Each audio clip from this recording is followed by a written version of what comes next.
Okay, we're rolling. Okay. So now let's talk about the club and Atlantic City and coming down for the dances and how you saw the Woolmaston Trio and you said to the guy, you know, you should put my son in there, and then when he plays the 500 Club and there are lines around the block. Well, okay, you know, at one time, when I got off, I worked. Can we just start one more time, because I'm still rolling. I noticed the light is not exactly hitting your hair the same way. Just move this in a little. There we go. Okay, good. All right. I'm sorry. Don't be sorry, honey. Oh. Okay. We're all It set. occurs to me that the flowers are, Well, the flowers are in a completely different place than Well, they that's were. because we're moving around. Don't worry about it, Carol. Okay. Don't worry about it. Okay, fine. All right. Okay. What were we going to talk about? Atlantic City. You know, Atlantic City, I call that my second home, because everybody down there is so wonderful. I mean, if you're good, they're good to you. So one time I left my job, which I worked right across the street from the Club Harlem at Little Belmont, Grace's Little Belmont. So I was over talking to Mr. Williams, Clip Williams, which was one of the owners, and the mailman came in. So we had a advertisement of the Woolmaston Trio. So I said to Cliff, I said, why don't you get this act? And I said, you know, my son is with Woolmaston. He said, yeah, I know, baby. He said, but you see, we got too many men now. We need more ladies, you know? So I said, okay. So the following year, Sammy goes to the 5. And Cliff almost died. He said, if I had asked him to come in here, I would have given him $50,000 more than they made. Well, I know that was not true. But anyway, Sammy did work the Club Harlem.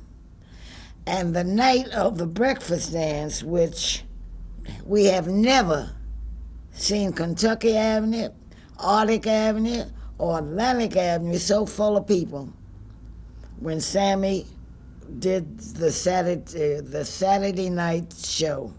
It was just the whole square, and it was wonderful. And I told Cliff, I said, it's your own fault. Right. So you should have had him before.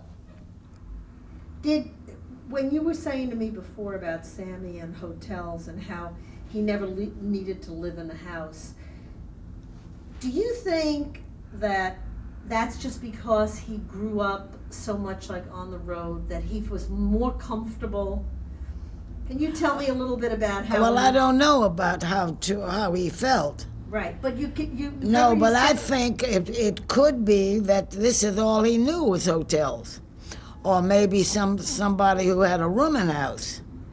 You know, because a lot of times, until he got to be big, that he had to be living in those little places. You know, he wasn't able to live at the Waldorf or one of those places. But tell me about what you said that he would finish his shows in Vegas, and then he'd go stay in the hotel, or he'd go back to LA and he'd check into a hotel. No, I'm not going to mention that. Okay. Because, I mean, that's gossip.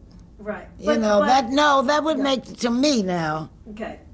this would put as if to say that Sammy and Altarese wasn't getting along. Oh, no, I didn't right, I know what you're saying. We know that how people would do it. And that's the way I would. Well, I knew that was the reason why he didn't go home, because he didn't want to be home. But he did own a condo in Vegas, and I know, because when I visited him there, that...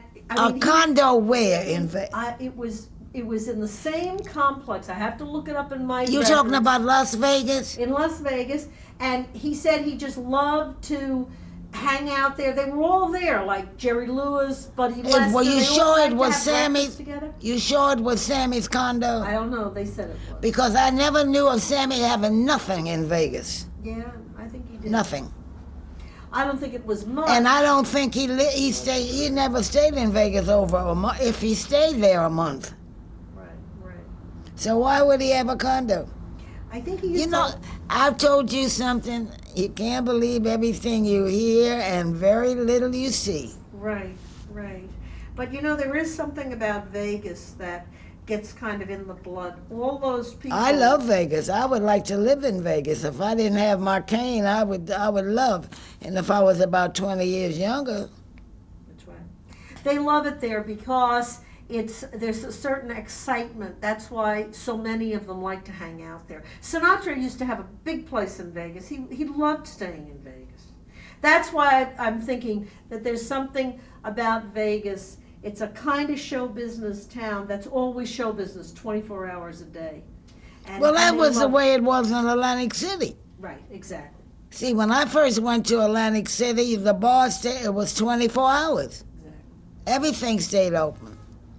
Exactly. Until they brought the soldiers down there, and then See, when I was down there, that's the impression that I got. That it wasn't just that they liked to perform. They liked Vegas. They liked the life in Vegas. There was always something to do. There was always somebody to drop in on who was playing in town. yeah, but I never knew of Sammy having a condo there.